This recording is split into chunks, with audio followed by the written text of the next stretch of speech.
Наташа, ако си ти реди, пушти го, стисни го дугмето и одиме. А сакаш ли да си го ставиш шеширот или вака ќе одиме?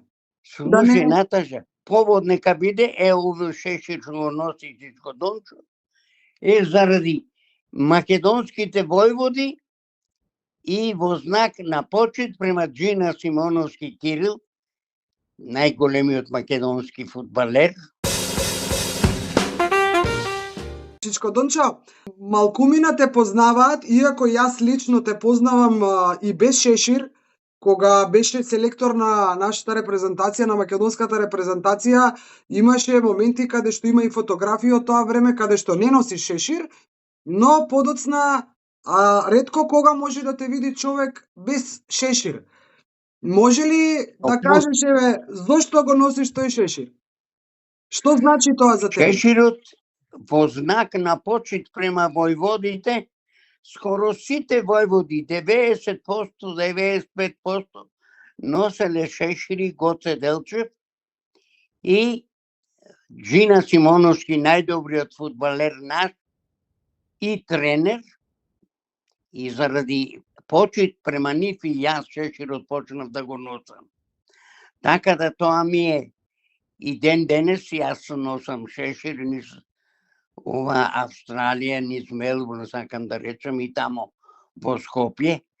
Сега кога бев на прославата на освојување на Купот на Македонија, од Вардар добив капа да носев во знак на радост што го освоивме Купот на Македонија.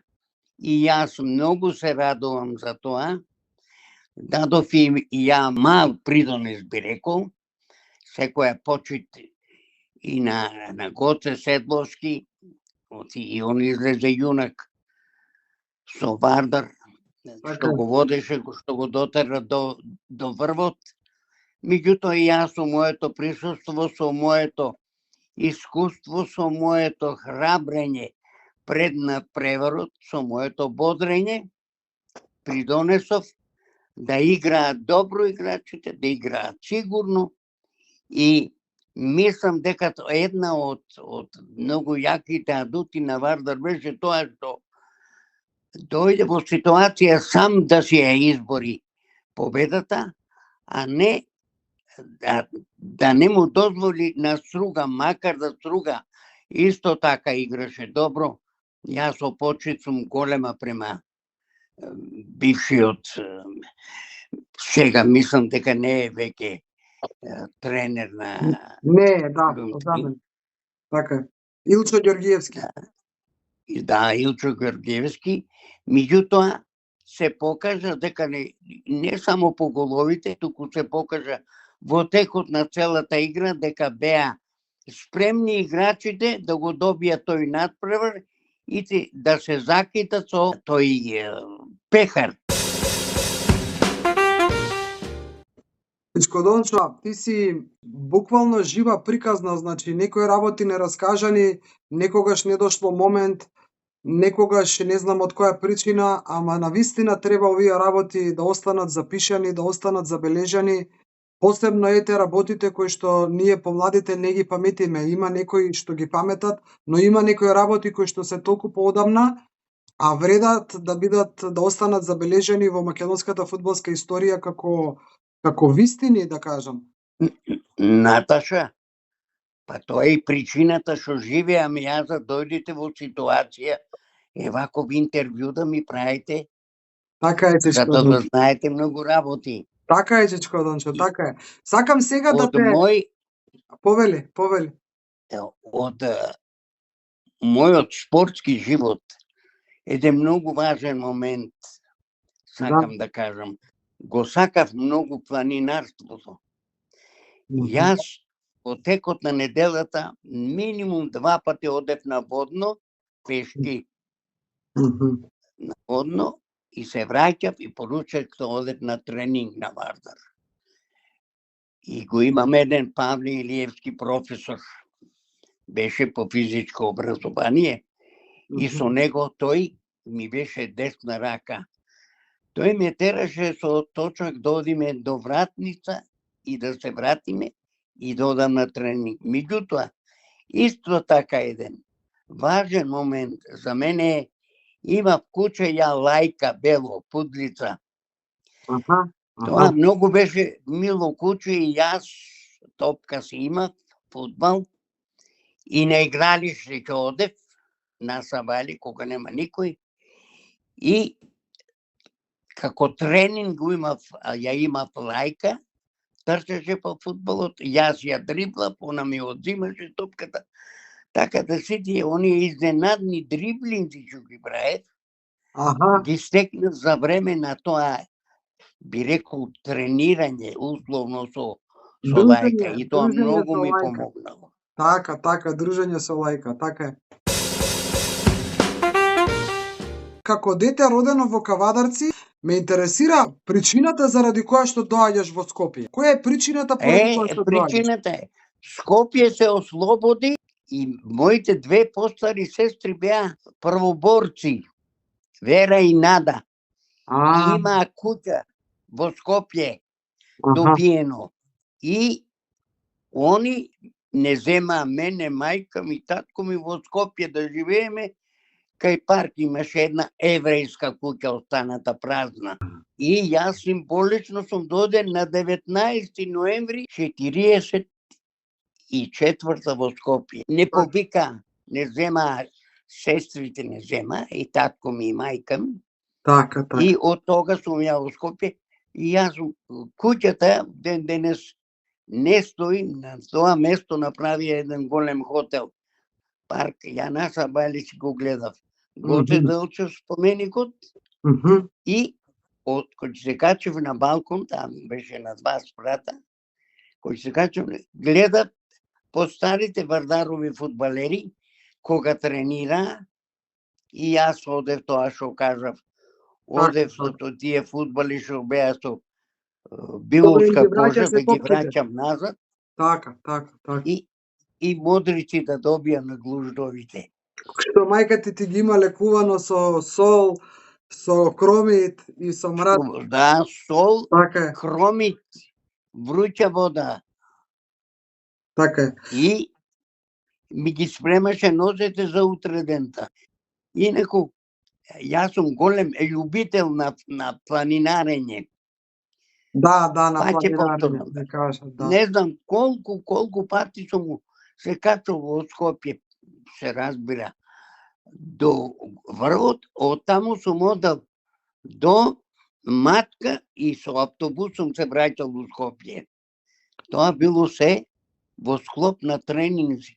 Така, знаеш што и јас бев во војска. Аха. Бев во војска во таа планинарска специјална единица.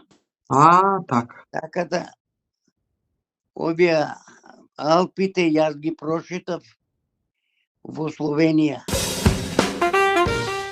Значи, во твојата кариера, освен што ти биле помодрени нозете од ударот на топката, некоја повреда си имал ли посериозна или толку беше физички подготвен од сите тие работи што си сакал да ги правиш, планинарењето, возењето, точак и тренирањето, да беше толку спремен да не речеме не те повредија или се повреди некогаш? Токму така, Наташа. Бев така спремен да ги избегнам сите намери на противникот да ме повреди. Оти секогаш, од кога почнав да играм во навала, јасно, од еден на друг на одбранбените играчи знаева веќе кој е голгетерот и секој сака да го повредат. Јас му кажав и на Мјалче, и Тодор Александров кај што е убен, и Даме Груев, кај што е Пере Тоша, кај што е убиен, кај овие што сум имал можност, сум бил на Роженскиот манастир, не на Рожденски, туку Роженски манастир. Сум бил таму кај што е Јане Сандански. Да сакам да кажам, кај што сум имал можност, војводите кај што биле убиени, сум бил у Долно Церско, кај што е убиен нашиот прочен војвода, што викале, стани да не стане жено, му вика, селото не е сардесано. И кој е тој војвода? Знаеш како Многу прочен. ме наежуваш, Кој? Чичко Дончо, ме наежуваш со ова што го кажуваш, и кога разговараме со некој вака од млади, помлади луѓе, да речам, еве како Петар наш или некој, кога ќе постават прашање, а зашто Чичко Дончо е така почитуван и нарекуван како најголемиот комета, и еве кога некогаш не знаеш да му дадеш вистински одговор, еве сега преку ова некако така ме наежи што ми кажуваш.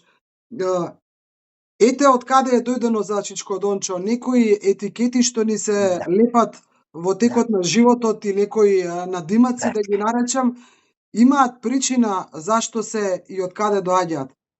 Ете одговор за сите што се чудат од каде Чичко Дончо, значи ете таа енергија, таа порив и љубов што доаѓа. Токму така. Таа љубов ми е и од татко ми. Штипска крв имам ја, затоа така сите ги знам. Многу штипјани. Ордан Пиперката кај што е убиен, кај што е роден у Козица селото сум бил. Тоа ме интересирало. На споменикот сум бил на Даме Груев, у Смилево. Да сакам да кажам, таа љубов. Сум бил у кафаната у Софија, кај што Ѓорче Петров, кај што убиен. Можеш ли да замислиш? Зборуваш, Чичко Дончо, ова те тераше така во душата да го правиш. Така е, токму така. Кафаната кај што на излегување го убиваат Ѓорче Петров, јас сум бил таму. И цвеќе сум оставил како една почит за Ѓорче Петров. Да сакам да кажам, тоа ми било во душата мене. И како да го презентирам преку фудбалот. И на играчите. И викав, ајде јуначи македонски, ајде ја биеме битка, ми како? И тоа многу помагаше. Многу помага. Да. Тоа, со тоа треба да се родиш. Треба да се родиш таму. Така е, Чичко Дончо, со тоа треба да се родиш, или се раѓаш како таков, или се раѓаш како нешто поинаку, не знам што да кажам. Јас ќе ти се заблагодарам, не сакам да те изморувам, доколку ти имаш енергија, доколку ти желба знам дека имаш, но доколку имаш енергија, ние можеме и дури и вака, ете, 21 век ни дозволува и на далечина да се снимиме, и на далечина да го тоа забележиме и да остане за некогаш, за оние сите идни млади деца што доаѓаат, да знаат како и од каде потекнувале нештата, зошто биле такви, зошто е сега вака и така. Ке останеме на линија и ке се снимаме повторно, да знаеш. Ако ви благодарам на вниманието, Наташа. Мола. Јас сакам кога се зборува за Македонија. Така. Сакам да зборувам, оти ми причинува задоволство. И ние многу те сакаме и многу те почитуваме. И моето чувство за тебе, јас го напишав тој текст како вовед и објаснување на видеото што го објавивме, каде што кога ќе се каже Андон Дончевски, прво треба да станеш, па после да кажеш и да зборуваш. Ете, такво е моето чувство, да знаеш. Меѓутоа јас викам, кога ќе се спомне Македонија, мирно застанувам. Чичко Дончо, те оставам да се одмараш, чувај здравје и остануваме на линија, ќе се слушаме повторно. Ти дојде ли некогаш идеја, нешто, се досетиш на нешто од минатото што сакаш да го споделиш со сите нас? Да не бараш да снимаме и да објавуваме. Ќе ве барам да ве потсетам. Така, не да не потсетиш, да ни раскажеш уште некоја приказна. Ајде. Ако. Ајде. И вие нешто, ако сте чули, забележеле, прашајте ме слободно, јас ќе можам да ви да ви ја доволам таа ситуација, Така, што се вика, како да сте присутни вие. така е, така е. Важи, Чичко Дончо, ајде, неќам да те заморувам повеќе, не дека немам време, не сакам да те заморувам, се остануваме да се слушнеме повторно, да се гледаме вака. Ајде. Благодарам, Наташа, поздрав до Петрето, поздрав до Милјалче, па ќе се чуеме и ќе се гледаме. Ајде, ти благодарам и на тебе Ајде. повеќе, ајде, поздрав. Ајде, Чао. па.